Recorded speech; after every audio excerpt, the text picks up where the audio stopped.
Hey everyone, welcome to Crest TV, but not just Crest TV, a special episode around Modern Work Summit. Modern Work Summit is our summit that we are hosting in Madrid, May the 23rd and 24th, which we have a host of guest speakers and industry experts to help teach you about the new ways of working, the new modern work. And we want to kick this series off with not just any of the presenters for Modern Work Summit, but the presenter, apart from myself, obviously moderating the event. But I wanted to introduce our keynote speaker, Andreas Ekstrom. Andreas, you are our keynote, and we have you down as a futurologist. We're going to unpack that over this show. So first of all, could you introduce yourselves and what you do? And then we'll get into kind of how that works and what you're going to be doing for us at Modern Work Summit. Absolutely. I've been practicing this a lot over the past decade or so. I am a guy who has three jobs. I am a reporter, I'm an author, and I'm a speaker. Do you get paid for three? Do you get the three salaries? Not really. It just has to be one at a time. And what I do is that I try to figure out what's going on with the digital revolution. And it's really a journalistic approach. I try to ask questions. I'm not coming to Madrid to tell a group of super seasoned professionals how they're going to do their jobs. I mean, there are some speakers and some educators who are all about that. Hey, everybody, here's the extra method. Here are 4 bullet points, and you can implement that in your organization.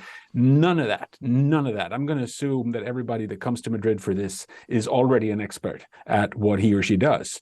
So that means that I'm going to be asking a lot of questions to the crowd or sending them off with a lot of questions. And hopefully they're going to leave quite frustrated. So that's what I do, looking at the digital revolution from Come to Modern Work Summit and be frustrated. I love that. Well, setup. I mean, it's my own curiosity that guides me for a lot of this. I mean, this again, a quite select group of people with high levels of specialty skills in a room. That's the best and the most difficult crowd.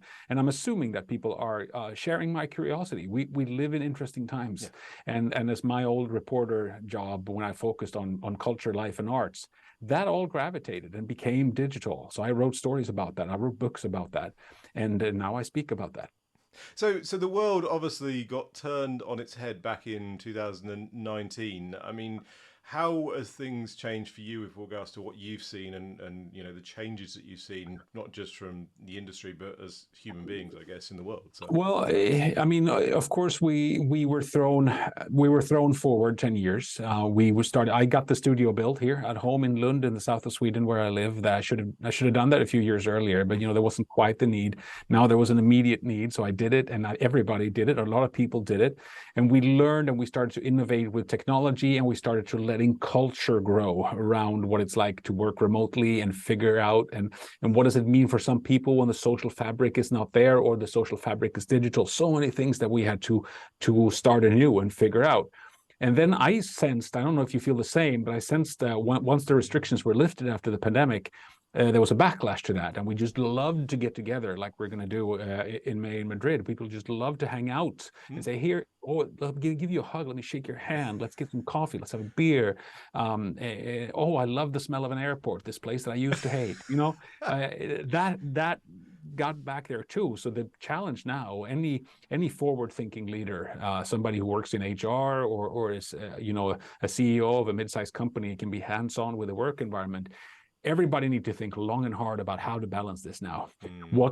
How can we use these digital tools? I mean, how can we equip the home office with people? If somebody lives far away, they might be more productive at home. Well, get them the nice chair, get them the lights for the meeting, get them the whatever they need. Think differently about that. But also, the people who need the social energy to work and function, don't rob them of that. You need to think about a way to make both things work at the same time. That's the next step now, and everybody's struggling. Yeah, absolutely. It's interesting you say about it's so interesting when you see different people coming on for interviews. I mean, your audio sounds great, your video sounds great. Clearly, you've made the effort and you set up that environment at home. But there are still people who are just using inbuilt cameras on their laptops and joining with terrible audio and terrible video. So again, you can definitely notice the difference between the ones that make the effort. Absolutely. I mean, in my case too, I have a whole setup here. I have a separate computer. I can run a keynote. You can do this. You can do this. I can do that. I have an an ATEM Mini here, an image Lovely. mixer, and and some say, oh, is that a green screen? No, it's a curtain. But I still have it. I still try to make it look nice. Yeah, well, again, it helps with the acoustics and again, make you sound great. Now, obviously, Modern Work Summit, 23rd, 24th of May in Madrid. You are there. Why should people come to Modern Work Summit again? What's your take on it? Why are you coming? What are you looking to? I'm coming to frustrating people.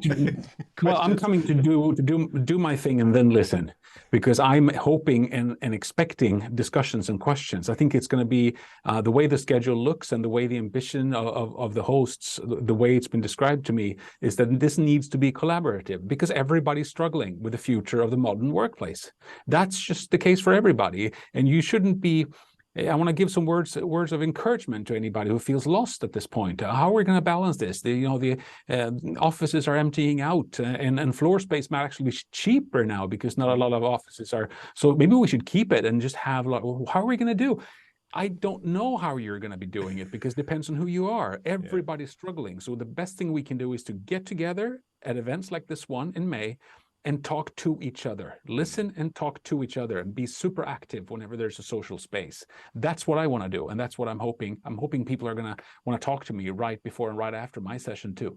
It's interesting. Craig Durr is one of the other presenters, and I've been talking to him recently about this. What are we going to do with these offices? If no one's going to go back into these offices, are we going to create museums, art galleries? What are we going to do with the real estate? I mean, it's going to be cities. It's a empty. Super. I mean, if I was an investor and owned a lot of real estate, I'd be nervous because some people, but make it residential. Yeah, but there's no way that there's electricity and plumbing fit to make a building residential just because it's got 4 walls. People who say that, can't we make offices residential? They don't know anything. That's an incredibly huge investment that not a lot of these highly loaned up buildings can take. So very uncertain times when it comes to that. Right, okay. But I do recommend every organization to get some ping pong tables in if you have space. Yeah, that is the future. Nice. Are we playing ping pong in Madrid yet? Yeah, well, that's nice. I'm always up for a game.